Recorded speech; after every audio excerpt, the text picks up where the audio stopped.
যুক্তরাষ্ট্র ও ইসরায়েলকে টেক্কা দিতে অ্যাক্সিস অফ রেজিস্ট্যান্স বা প্রতিরোধ অক্ষ গড়ে তুলেছিল ইরান।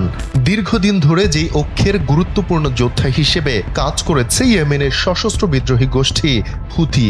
অভিযোগ রয়েছে এই গোষ্ঠীকে অত্যাধুনিক সব সমরাস্ত্রের যোগান দিয়ে এসেছে তেহরান, যার উপর ভর করে গেল কয়েক বছর ইসরায়েলের ডজন ডজন ক্ষেপণাস্ত্র ও ড্রোন হামলা চালিয়েছে তারা। মূলত ইয়েমেনি এই বিদ্রোহী গোষ্ঠীর ভয়ে লোহিত সাগর দিয়ে বন্ধ হয়ে যায় ইসরায়েলি জাহাজের চলাচল।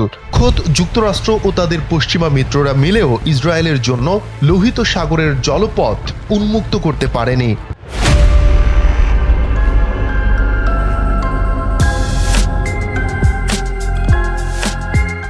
কিন্তু এমন গুরুত্বপূর্ণ মিত্র হয়েও চলমান আগ্রাসী যুদ্ধে এখনও ইরানকে বাঁচাতে আসেনি ইয়েমেনি গোষ্ঠীটি। ফলে প্রশ্ন উঠেছে, কেন এমন সিদ্ধান্ত নিল হুথিরা? তবে কি শেষ পর্যন্ত ইরানকে বাঁচাতে আসবে না তারা?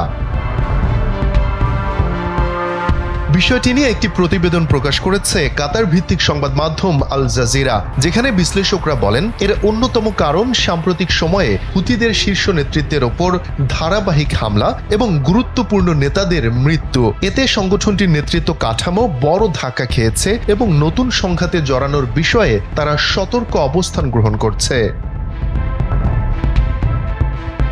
গেল বছরের আগস্টে সানাই ইসরায়েলি বিমান হামলায় বড় আঘাতের মুখে পড়ে হুথি নেতৃত্ব। ওই হামলায় হুথি নিয়ন্ত্রিত সরকারের প্রধানমন্ত্রী আহমেদ আল রাওয়াই নিহত হন। একই হামলায় নিহত হন হুথি সামরিক বাহিনীর chief of staff Mohammed Abdul Karim al Ghamari. এছাড়া হামলায় হুথি প্রশাসনের আরও কয়েকজন জ্যেষ্ঠ কর্মকর্তা ও মন্ত্রী নিহত হন বলে বিভিন্ন প্রতিবেদনে উল্লেখ করা হয়। এসব হামলা হুথি নেতৃত্বের নিরাপত্তা নিয়ে বড় উদ্বেগ তৈরি করেছে। বিশ্লেষকদের মতে নেতৃত্বে এই ধরনের ক্ষয়ক্ষতির অভিজ্ঞতা হুথিদের কৌশল বদলাতে বাধ্য করেছে। সংঘাত পর্যবেক্ষণ সংস্থা armed conflict location and event data প্রজেক্টের ইয়েমেন ও উপসাগরীয় বিষয়ক সিনিয়র বিশ্লেষক লুকা নেভোলো বলেন, হুথিরা এখন সরাসরি যুক্তরাষ্ট্র বা ইসরায়েলের সঙ্গে সংঘাতে জড়াতে চাইছে না, কারণ এতে তাদের শীর্ষ নেতৃত্ব আবারও মার্কিন ও ইসরায়েলি হামলার লক্ষ্যবস্তুতে পরিণত হতে পারে।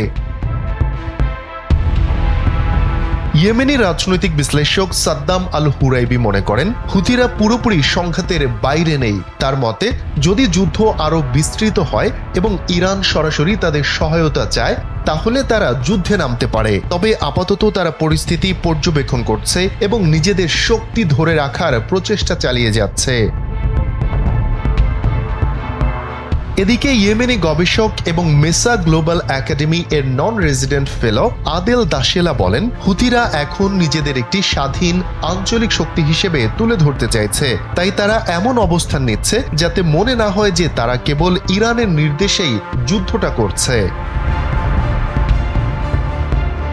সব মিলিয়ে বিশ্লেষকদের মতে নেতৃত্বের ক্ষতি, সম্ভাব্য নতুন হামলার আশঙ্কা এবং কৌশলগত হিসাব, এই তিন কারণেই হুথিরা আপাতত সরাসরি যুদ্ধে নামছে না। পরিস্থিতি বদলালে তাদের অবস্থান দ্রুত পরিবর্তিত হতেও পারে। শফিকুল ইসলাম শান্ত, NPB।